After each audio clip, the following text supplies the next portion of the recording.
Hello guys, in this video I'm going to show you how you can create a channel on Discord, but first I wanted to tell you that don't forget to subscribe because at 10,000 subscribers I'm going to show you my YouTube revenue statistics and growth strategy, how you can make money online.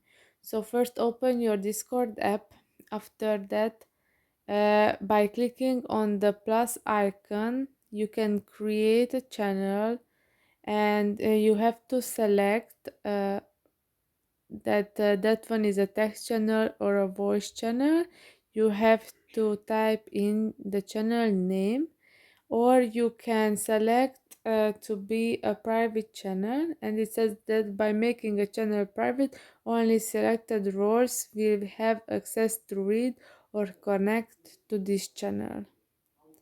So this is for this video. I hope that it was helpful for you. See you in the next one. Bye bye.